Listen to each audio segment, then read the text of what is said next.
This 17 News at Noon podcast is brought to you by Clinica Sierra Vista. Welcome back to the 17 News at Noon podcast, where we share your news on your schedule. Good afternoon, and thanks for joining us for the News at Noon. I'm Alex Fisher. We begin with CHP saying a 14-year-old was behind the wheel in a crash that left two children dead yesterday afternoon on James Road, west of Oilfield Road in Oildale. California Highway Patrol says the teen was driving a white Nissan and hit a cat front loader as it crossed James Road. A 10 and 11-year-old in the Nissan died. The 14-year-old and another 9-year-old in the car were not seriously hurt. The man accused of causing a deadly hit-and-run crash last week in southwest Bakersfield has turned himself in. The crash happened May 3rd around 8:45 p.m. on Ming Avenue near Ash Road.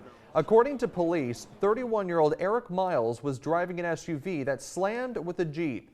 The driver of that Jeep, identified as 24-year-old Christopher Lee Reyes, was killed. Miles is facing multiple charges, including vehicular manslaughter with gross negligence. He is due in court later this afternoon. A man has been convicted for shooting and killing a security guard at Golden West Casino. Keon Brackenridge was found guilty yesterday on many charges, including first-degree murder. The deadly shooting happened at the casino in November 2017. Witnesses say Brackenridge was denied entry into the casino and escorted off the property by Richard Iliolio, a security guard at the property. That's why Brackenridge pulled out a gun and shot the man dead. Court records show Brackenridge is documented as a West Side Crips Street gang member. He faces life in prison and will be sentenced next month. 17 News is your local election headquarters, and a quick programming note. We are hosting all three candidates looking to take the 3rd District Supervisor seat for a live debate tonight at 7 o'clock right here on 17 News. If you have a topic that you would like us to ask the candidates, you can email us at 17news@kget.com. Be sure to put candidate debate question as the subject line of the email, and then you may see your question featured in tonight's debate. Again, that is happening at 7 p.m. right here on 17 News. Now to the coronavirus, and local health officials say another 250 people have been infected with the virus from over the weekend.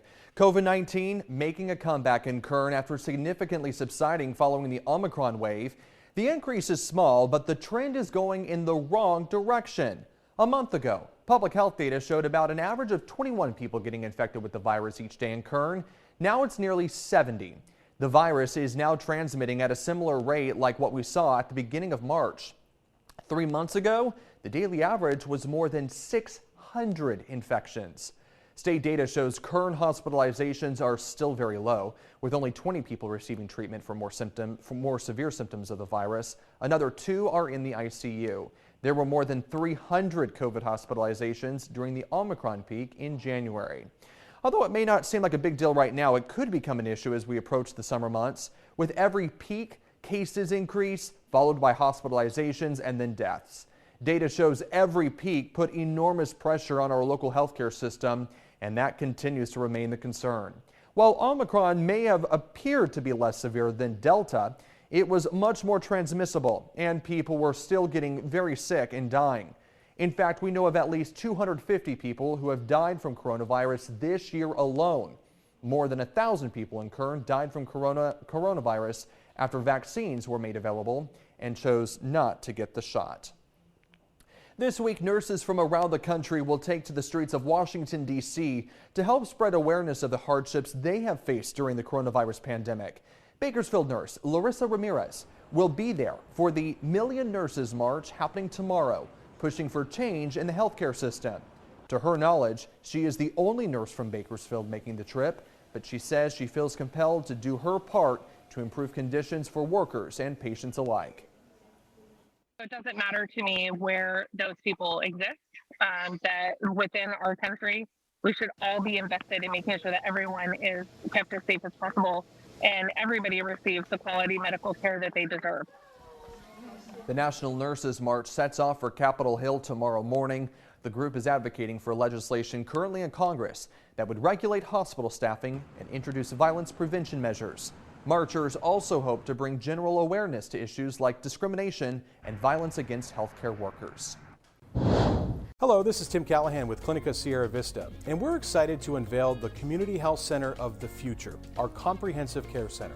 It's located right across the street from Memorial Hospital. We have every service under one roof, from family medicine, OBGYN care, dental services for adults and children, behavioral health, and much more. So find your way to better care at Clinica Sierra Vista this year at our comprehensive care center. Visit our website, clinicasierravista.org, for the latest on this project. We'll see you soon. Next week is National Police Week, a time to remember the men and women who lost their lives while wearing the badge. Bakersfield Congressman Kevin McCarthy paid tribute to fallen Kern County Sheriff's Deputy Philip Campus yesterday.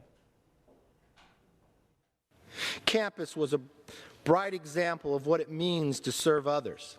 Fittingly, this year, his name was added to the roll call of heroes on the National Peace Officers Memorial in Washington, D.C. To Deputy Campus's children, we cannot begin to imagine your sadness and pain. But I want you to know this: your father was a hero. Deputy Campus was shot and killed last summer during a SWAT standoff in Wasco. Kern County supervisors have declared May 19th as Peace Officers Memorial Day in Kern. Flags will fly at half-staff during National Police Week. The Kern County Sheriff's Office will also hold its annual Peace Office Memorial Ceremony at its headquarters on Norris Road next Thursday.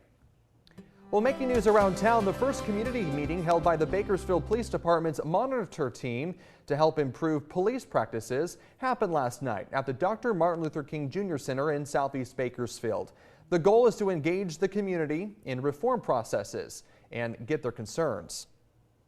I mean, what we hear is real emotion, and you know, police encounters have real effect and impact on people, and so that's why it's so important. And I think that what we saw and heard here tonight is encouraging in terms of the willingness of the community to work through the process. But as you identified, it is a process, and we're in the early stages of that process, and so being able to measure and report on the actions of the department is a key goal for our role as monitor. Everyone is invited to attend the second meeting. It's happening tonight from 6 to 8 p.m. at the Silver Creek Community Room on Harris Road in Southwest Bakersfield.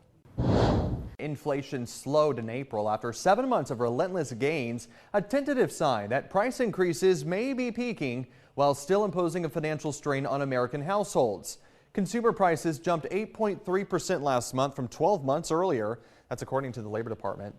That was below the 8.5% year-over-year surge in March, which was the highest rate since 1981. The 17 News at Noon podcast is a production of KGET and Nexstar Media Group. For more on all of the headlines in today's show, head to kget.com.